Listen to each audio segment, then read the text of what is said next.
Now that we've calculated the length that we should cut our 2x2s to, 40 3/4 inches, we purchased a bunch of 2x2s. These are just a couple of them, and we're going to get ready to cut them up. The first thing we're going to do is to remove the staple that's holding the skew tag in place. That could do a number on our saw, and it could be a little dangerous too, so we're just going to pull them off. The next thing we're going to do is we're just going to square off the ends here, and just to make sure that we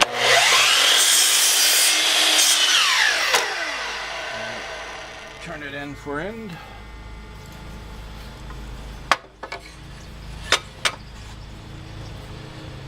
And do the same at this end.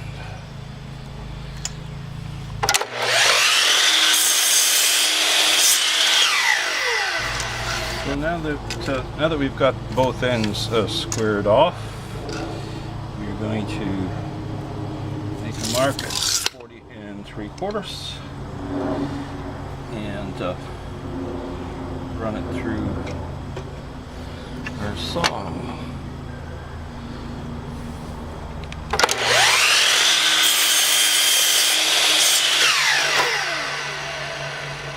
One leg cut. Now, if I take a look at both ends here, you'll see that we've got a little bit of chip, so we don't want that included. So for our second cut here, we're going to measure from this end 40 3/4.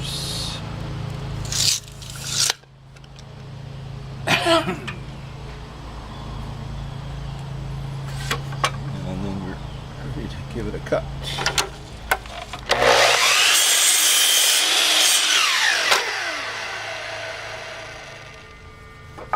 So there we've got two legs and a little bit left over. 2x2s come in two types. There's a finger jointed 2x2s, bits and pieces that are cut and then glued together. We're just going to square this end off.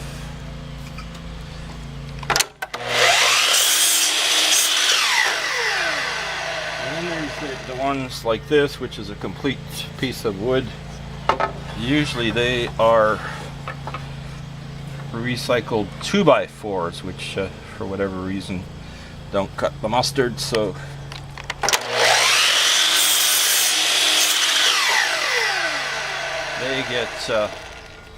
they get resawn into 2x2s.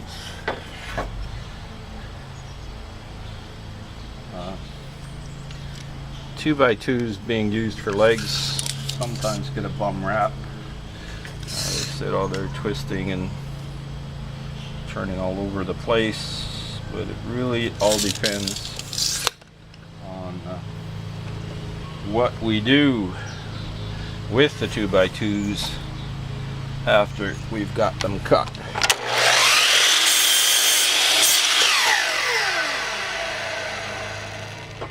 Now, let's see.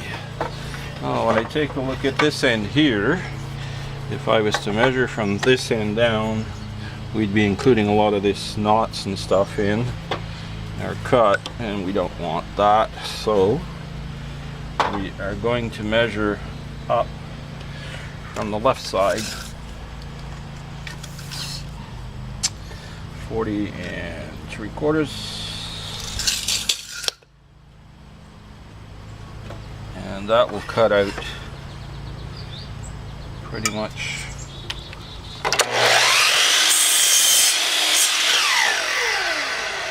all of the stuff that we don't want. So there we go. Out of two 2x2s, we've got 4 legs. We've got about another 12 or 16 2x2s to cut up in the background here. And what we're going to do is when we're finished processing, working with 2x2s, we are going to have a leg that is going to look very, very professional. Ever onwards and upwards. So here we have a pile of 2x2s that we've cut to the lengths that we want to make our legs for our module. We have bundled them up and taped them with some duct tape. By using some duct tape to strap the legs together, we are going to reduce the amount of warping that might occur, just in case it's going to be a few weeks or even a few months before we get to finishing them off. So our objective is going to be to convert these raw pieces of a 2x2 that we've cut to proper length and convert them into legs that you see over here on the left, complete with threaded bolts at one end and leg levelers at the other end. Here's the threaded bolt at one end. This is the end that we'll be screwing into the T-nuts that we installed in the corner gussets on our module frame.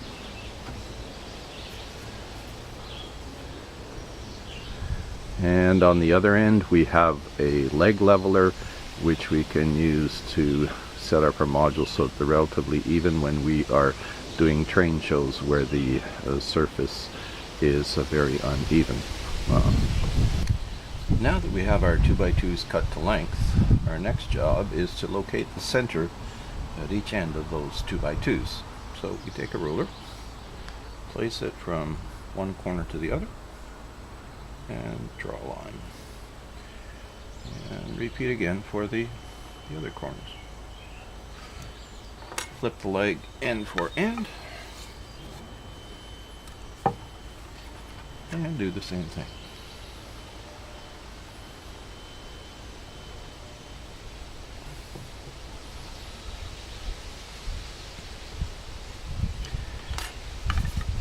And repeat for all the other legs we've got.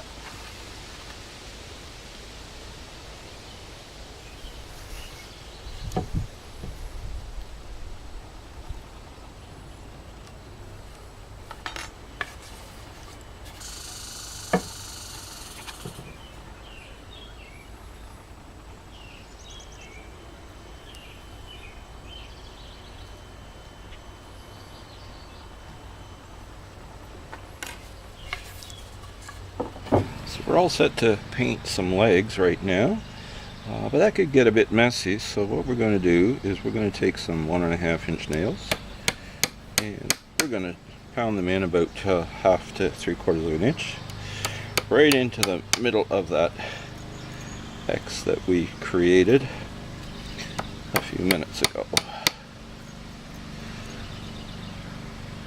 This is a bundle of 12 legs that we did a number of months ago.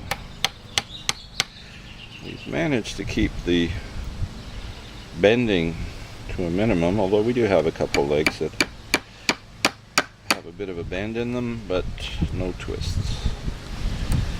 What we're going to do is we're going to use that nail to hold on to the leg as we apply a whole bunch of paint to the legs.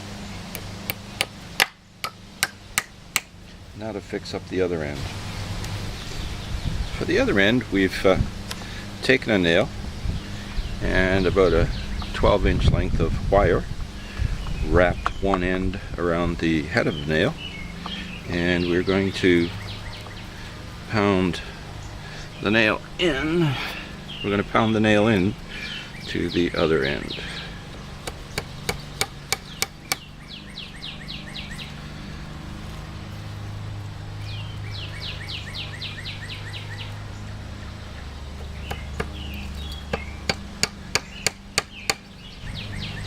These nails also serve to mark the center point of the end of the leg, the end of the 2x2, so that when we go drilling holes for the threaded bolt and the T-nut for the leg leveler, we have a mark that we can aim for.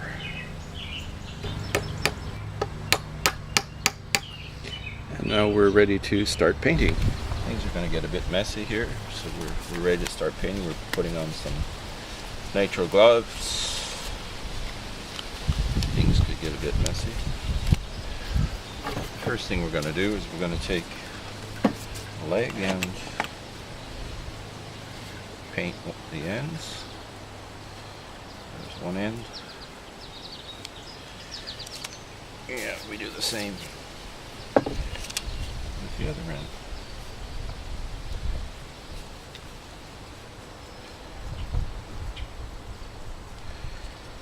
This is where the nails come in handy. This nail at one end keeps the leg off of our work surface. And the nail at the other end, I can hold the leg.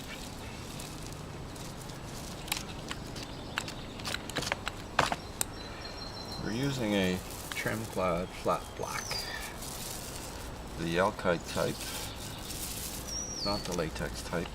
I find that the alkyd type of Tremclad soaks into the wood better.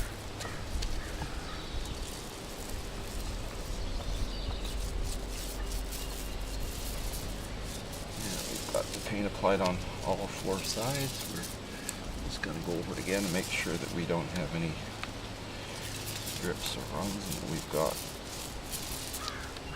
all surfaces nicely covered. One leg done. I'm going to go hang it up to dry. Again, we're going to, next leg, paint the bottom. To the other end. Paint the bottom.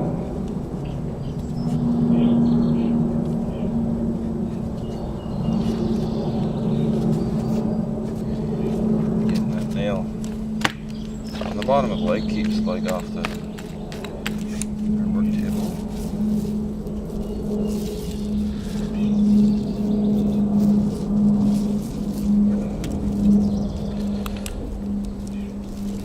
Imperfections in some legs.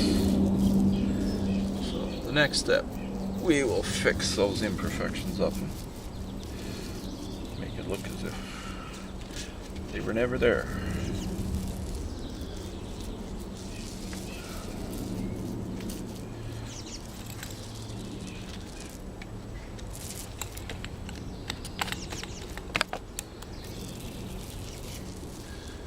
It's sometimes difficult to get a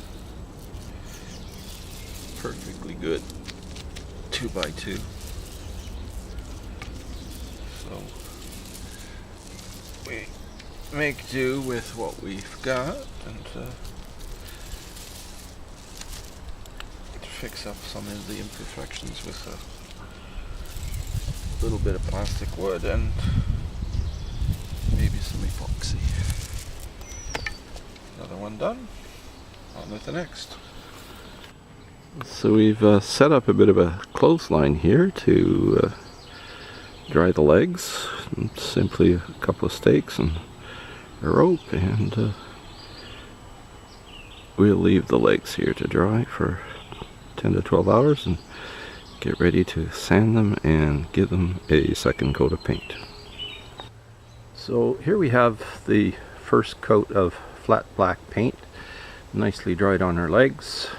We've got 2 dozen legs suspended from our makeshift clothesline, and you can see how that short piece of wire that we attached to the end of one of the nails, we were using that to hold each leg up onto the clothesline. So now we're ready to apply a second coat of paint to the legs and to finish things off. So here's our stash of legs, ready for the next step in processing. So we've got the first coat of paint, Tremclad flat black, on our legs, but the paint brought up some fuzz, which has spayed the sides and edges of the 2x2s very rough. So we're going to sand each of these 4 sides and the edges to make things a lot smoother and end up with a more professional looking leg.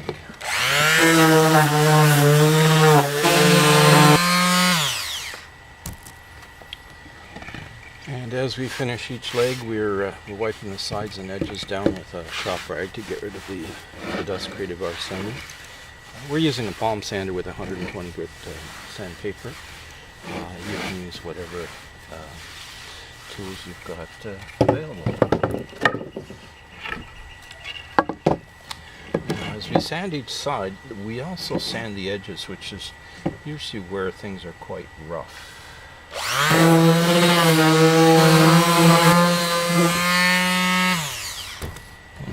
This leg's got quite the bow in it, so we're going to discard it. On with the rest. So as we do our sanding, we're going to find that there are holes and imperfections in the legs. So we're going to fill out those imperfections with some wood putty.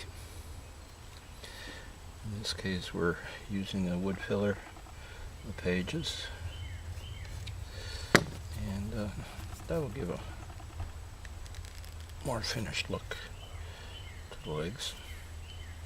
It's well worth the additional time that we're going to spend fixing the leg up. We're going to let the wood filler dry and then sand it smooth.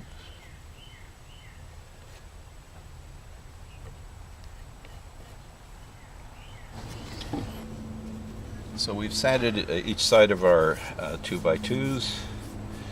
We've filled up the holes and imperfections in each leg with some wood putty, and then we have sanded the legs and the edges smooth. So now we are applying the second coat of trim clad flat black, and we're going to hang these up to dry for 24 hours and then carry on with the next steps in fabricating the legs for our modules.